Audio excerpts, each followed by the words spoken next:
Did you know Department of Human Services is now leaving neglected children and abused children in the caretaker's hands? Recently, within the past couple of years, the law has changed.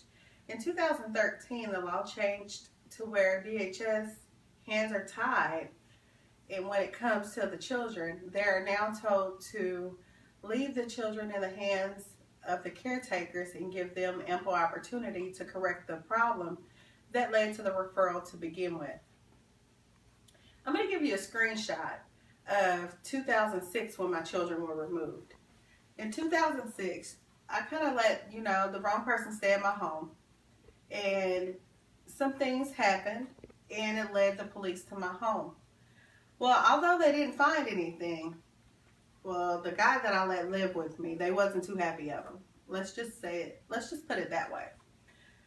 So when they came and they didn't find anything and got upset, my children were affected by this.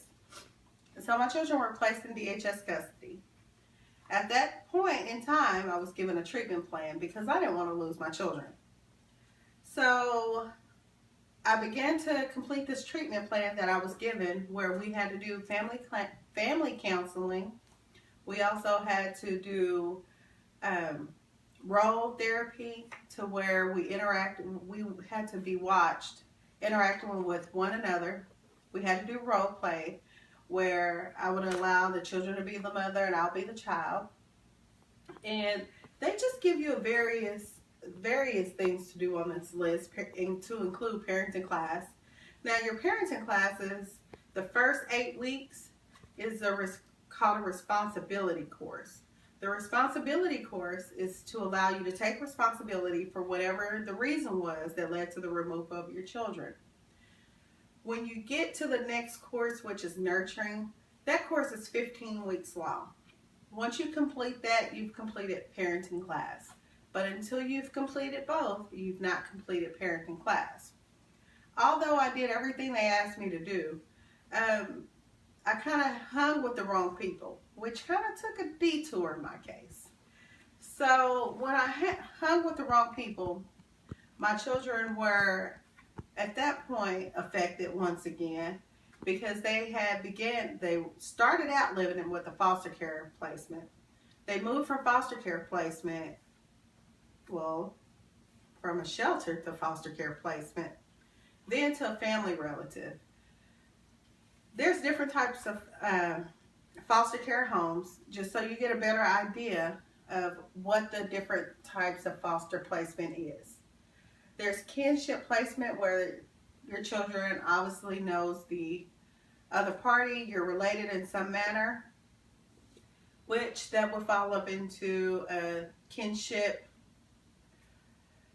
If it's therapeutic, the child is in need of an IEP, mental health, physical disability, but they have a special need that only a special type of person can take care of, and have been trained and have ongoing the certifications needed to deal with a therapeutic child. If they're in a regular foster home, that just states that the foster parent has taken some classes, they've passed them, and that they're willing to do everything that DHS requires of them, and that there's no relation between the child and the foster care placement. So now that you know the 3 different types of foster care placements, you can now follow me as far as the process goes. Once I went through the process and my children were placed with my aunt, they stayed with her for about 7 years.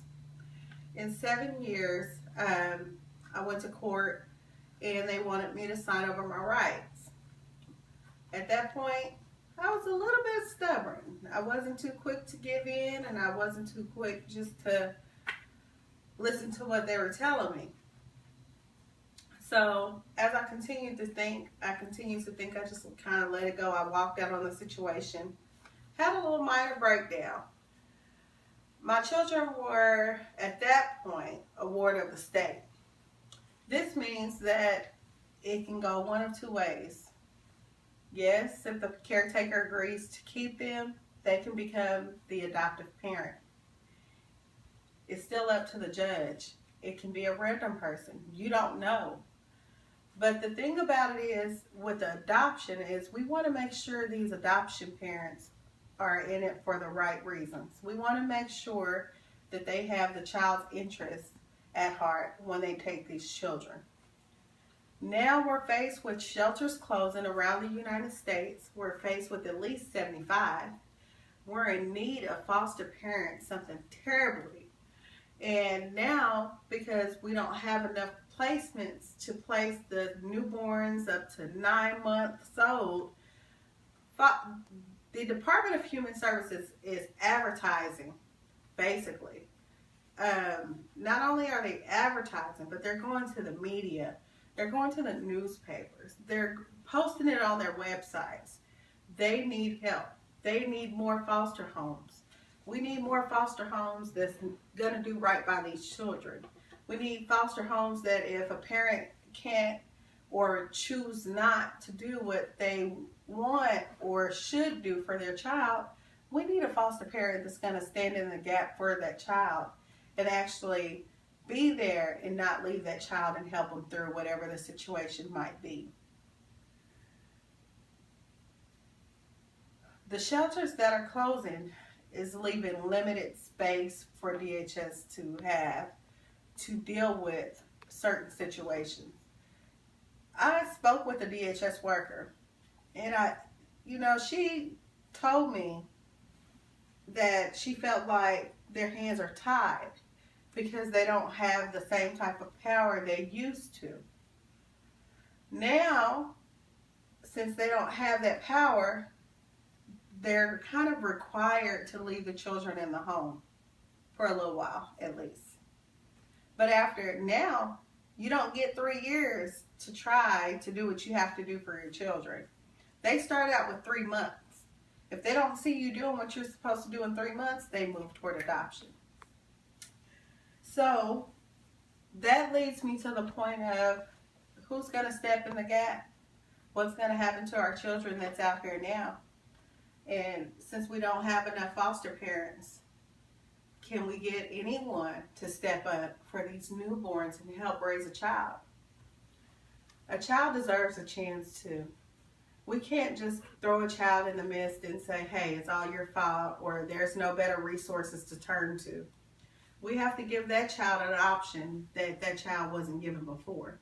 Let's show that child that, hey, we'll stand by you while you go to school. Hey, you can go off to college. Hey, you can be anything you want to be if you just try and don't give up. You might fall. It's okay. You might even bruise your knee. But just wipe it off and get back up and try it again. We need foster parents like that that's going to love, nurture, and care for these children. Are you going to be one? I'm hoping so. I'm hoping so by the end of this, you see the trials and the long time frames that the children have to go through of this mental distress that's causing emotional strain on these children. So much emotional strain to where children rebel, they regress, they become angry, they become violent, they become doing all sorts of things. So why don't we just step up and just help a child? Why don't you make amends this year? Or just make a pledge to help one. You may not be able to help all the children, but you can at least help one.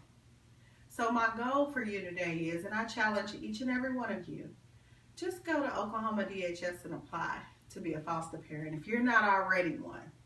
And help a child and stop the process from sending a child from one home to another.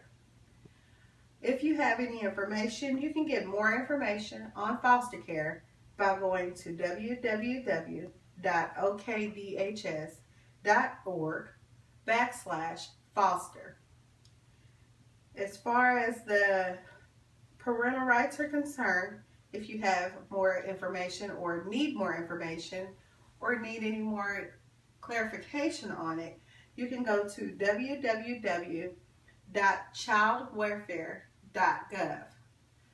These sites provide great information for you on a factual basis that you're able to stand on and actually able to check out the resources that's available there.